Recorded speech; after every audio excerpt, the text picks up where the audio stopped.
Hello, U.S. History, and welcome to our first Varela's videos for our spring semester 2021.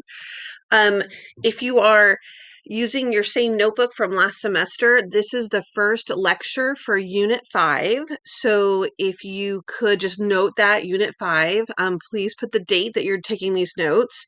And if you are new to my class, this is going to be your first set of notes. You are encouraged to write down everything you see on each slide. Since it is a video, you can pause it to write down what you need to write down. I do speak kind of fast, but you will be able to use these notes on our test when we eventually have a test for Unit 5. So you want to make sure you take good notes and then just keep adding to them.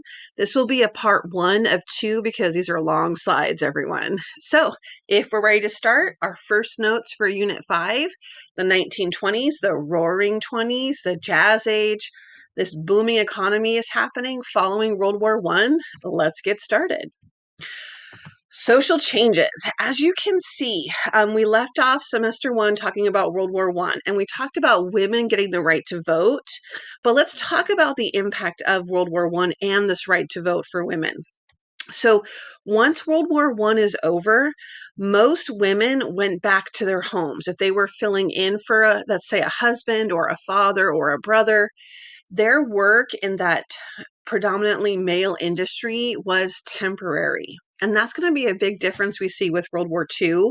But definitely, it was never an idea to stay remaining in that workplace, no matter what the job was. So many women went back home after World War I was over.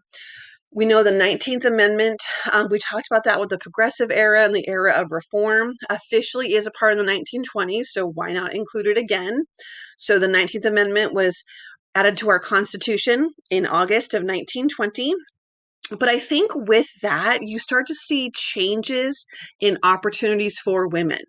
So you will begin to see women become famous in various sports, like, for example, swimming.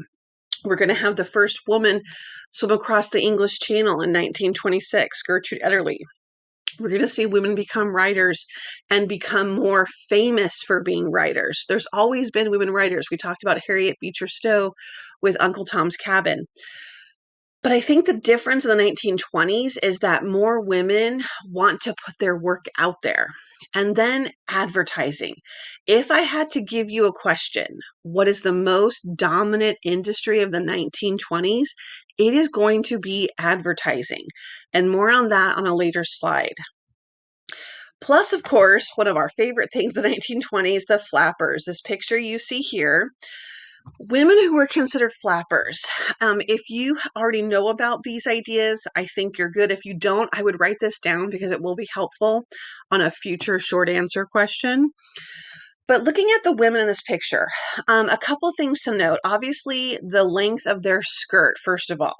You're starting to see for the first time women wearing skirts above, not only above their ankle, but these skirts are above their knee. So showing a lot of leg.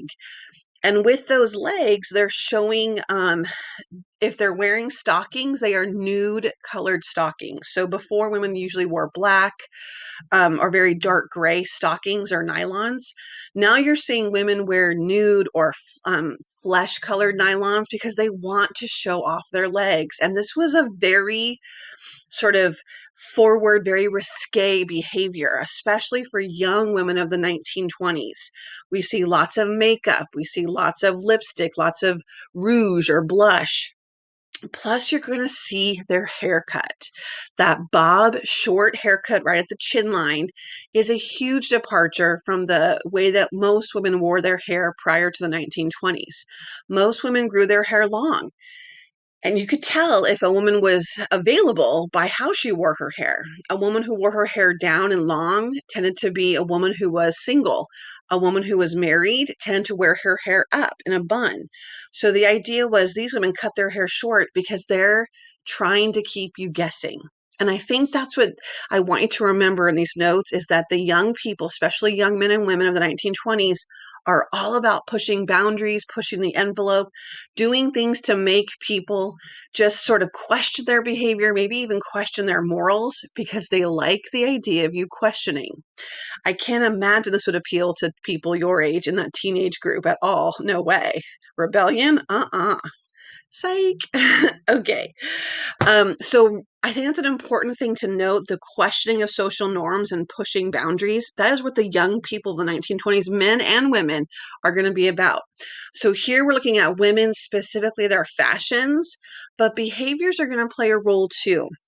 Because what we're going to learn about with the 1920s is we are in the era of prohibition. So more on that later. But again, think about this, pushing boundaries, not being afraid to break the law, and not even being afraid to get caught if they are caught breaking the law. Okay. Social changes in terms of other things like mass culture, music. It's called the Jazz Age for a reason.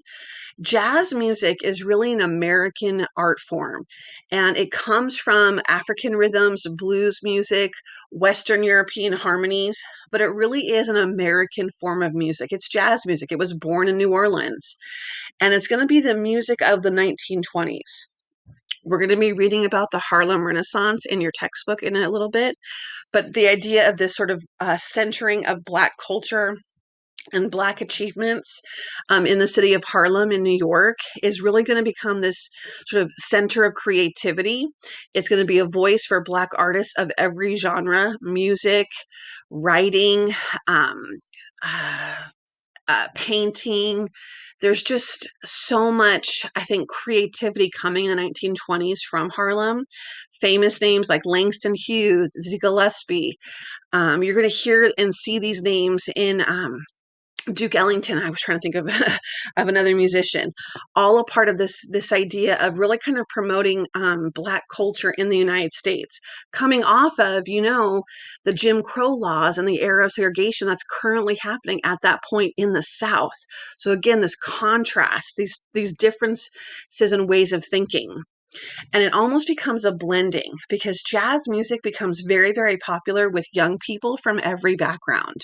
Now, most of the successful jazz artists are Black Americans, and yet their audience is Black and white. And that was a big deal in the 1920s because many white, I would say teenagers, loved this jazz music. Young people loved music regardless of what the color of the artist was, and they didn't care. And here's where we start to see the divide between young people in a way being more accepting of different cultures and perhaps their parents not being as accepting.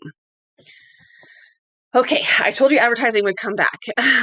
When we think about the assembly line and we look at this idea, we're going to get to the assembly line in just a moment, but this idea of mass production in the United States, factories producing so many things, we learned about supply and demand. If you have a lot of something being produced, it tends to be cheaper. The price goes down. That makes many goods affordable. And even things like household items, like washing machines, become more available to the average family. Vacuum cleaners, an iron. And you're like, oh, great, an iron. If you were a housewife, though, and if you were home doing these household chores, these appliances, these items can really actually help make your job easier. Can you imagine washing clothes by hand? You have a scrub board, you're scrubbing it on the washboard, and then you have to rinse it out. And here you have an advertisement for the automatic washer. Be a real Santa Claus to the wife. So buy her a washing machine. But the idea is we're seeing an age of invention happening that is kind of centered with the home, but it actually does help out these women who are doing these chores. It will actually allow housework to get done faster, so it's less time consuming. And if you can't afford it, in the 1920s, we come up with what is now called layaway or installment plans.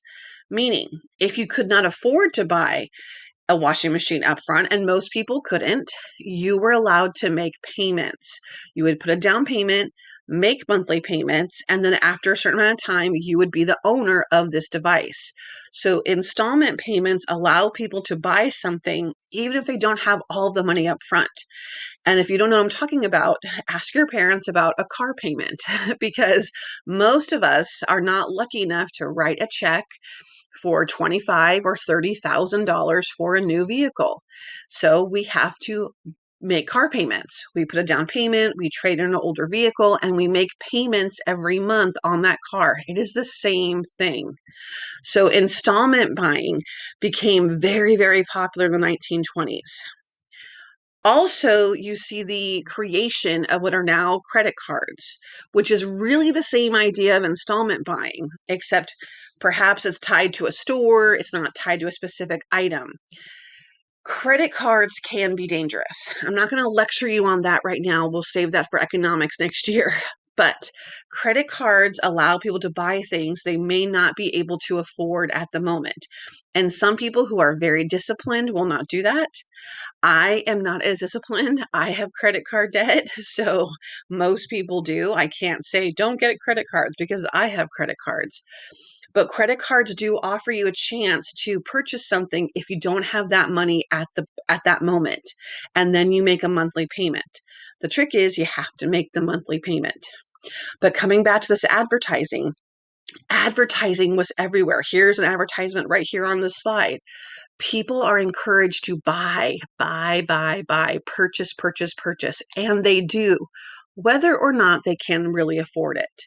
So you know where this is probably going and how this can be a problem, because we all know what happens in the next decade, the 1930s.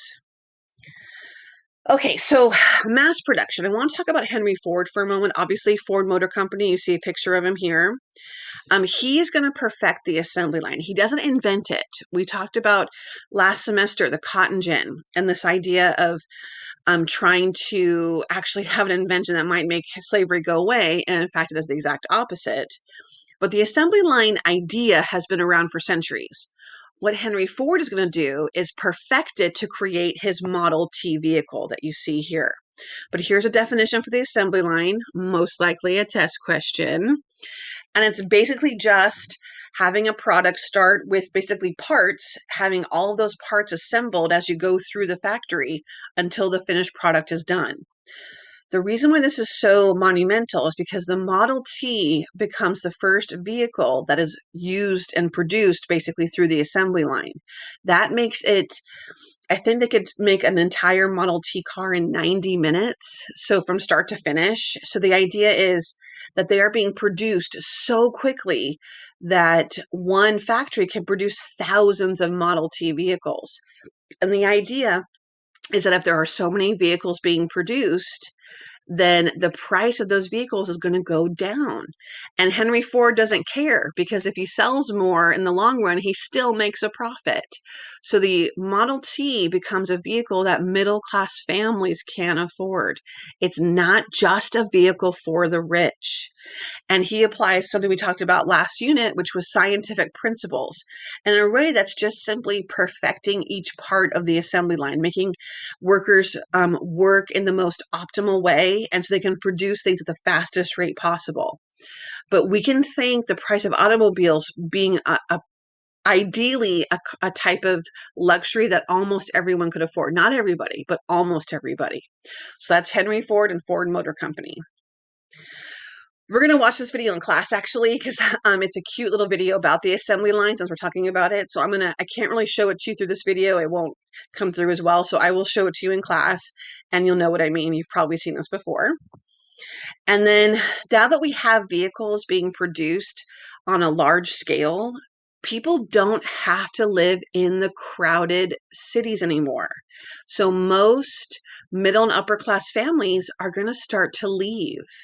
They're going to start to move to an area that's just outside the city.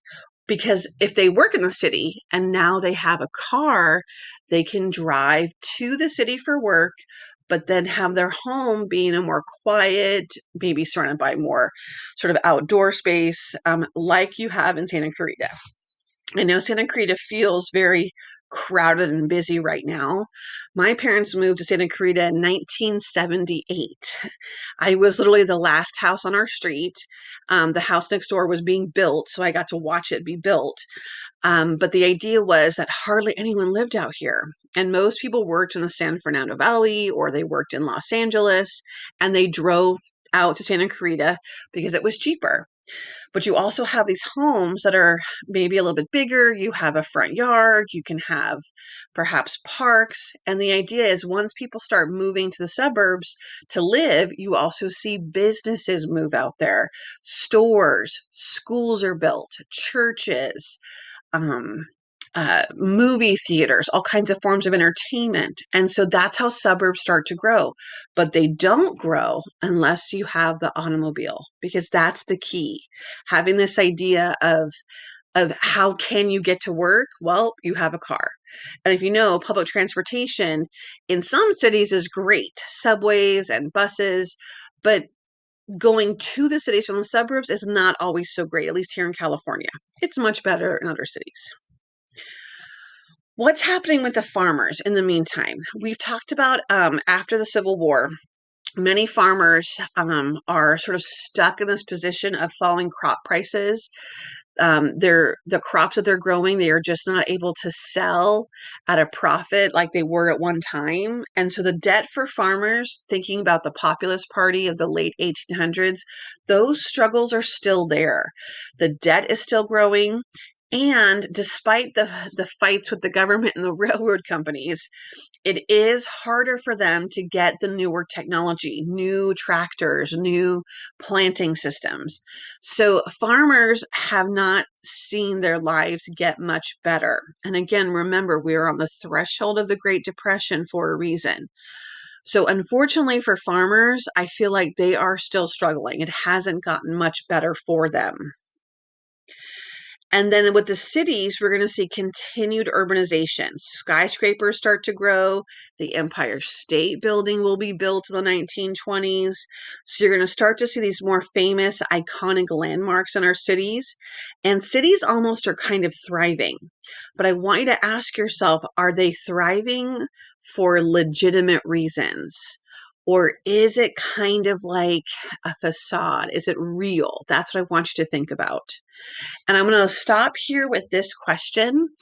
Do you think everyone agrees with the new lifestyles of the 1920s? Describe life in America during the 1920s. How did culture change in the US during this time period? This question, I promise, will come back on our Unit 5 test. And I want to leave you with this idea. I feel like the 1920s is becoming a dividing line between younger generations and older generations, between the youth and older America. And it's almost like when we learned in the Civil War and after the Civil War, the divide between North and South, that's not as strong. It's there still, don't get me wrong, but I want you to focus on this divide on age, young people versus older people. And when we do part 2 of these notes, we're going to pick up with those ideas.